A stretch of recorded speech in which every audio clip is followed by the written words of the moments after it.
Hey there. So, have you ever looked at a math word problem and just completely frozen up? Yeah, we've all been there. If you have, take a deep breath because you're in the exact right place. Think of me as your personal patient tutor today. We aren't going to be doing any complicated mental gymnastics here. Instead, we're going to look at math in a completely different way. You see, math is just a language. And those intimidating paragraphs full of ages, geometry, and random numbers, they're really just sentences waiting to be translated. In this explainer, we're going to build our very own translation guidebook. We'll walk step by step through the process of converting the messy, intimidating language of English word problems into beautiful, crystal clear linear equations.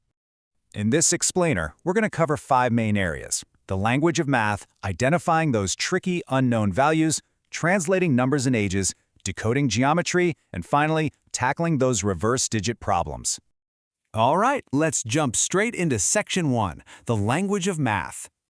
Think of constants and variables as the main characters in our story. Constants, well, they're your rock. A fixed numerical value, like 5, is absolutely always going to be 5. But variables, they're the mystery. They don't have a set value yet, like, say, an unknown number of hours worked. So we use friendly little letters like X or Y to hold their place. They're just placeholders, patiently waiting for us to uncover their true identity. Now, when these characters team up, it gets really interesting. See that number sitting right in front of a variable, like the 3 and 3x? That's the coefficient. It's basically standing there cheering the variable on, multiplying it. And when you group these guys together with a plus or minus sign, you get what we call terms. String a few of those terms together, and boom, you've literally just written an algebraic expression. So what happens when we set two expressions equal to each other? We get an equation.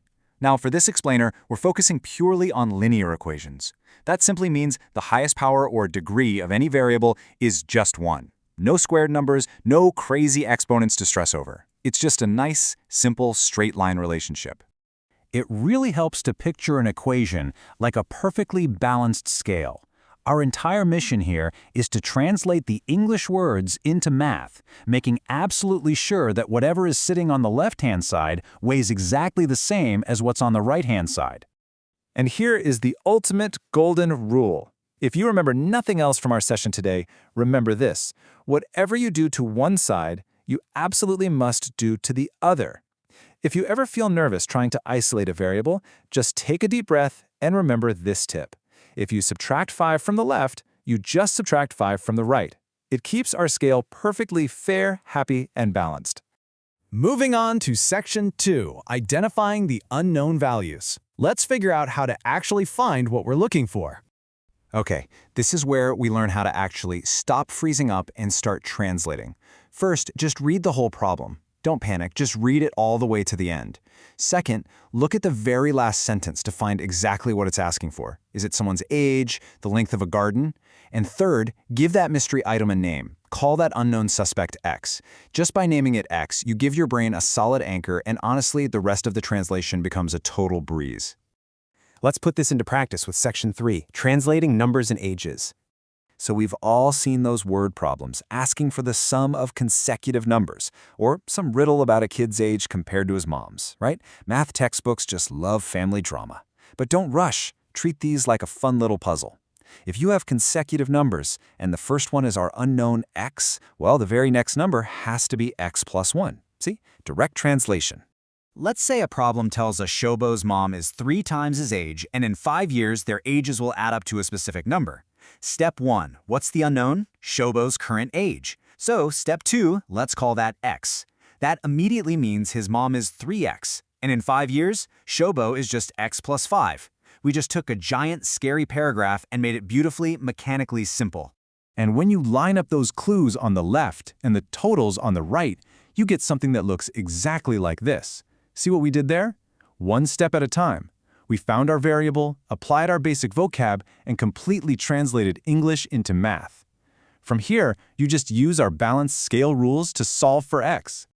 All right, Section 4, decoding geometry word problems. I know geometry words can sound intimidating, but I promise the blueprint is exactly the same. Find the unknown and call it X.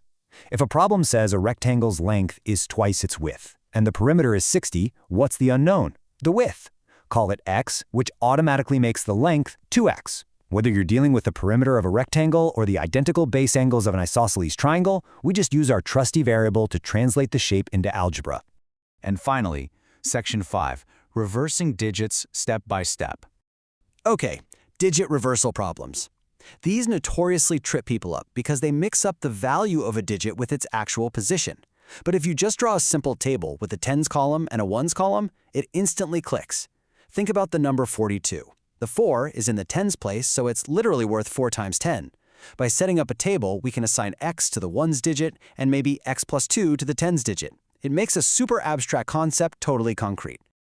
To crack these, you just follow 3 easy steps. First, form the original number by multiplying your tens variable by 10 and adding the ones variable.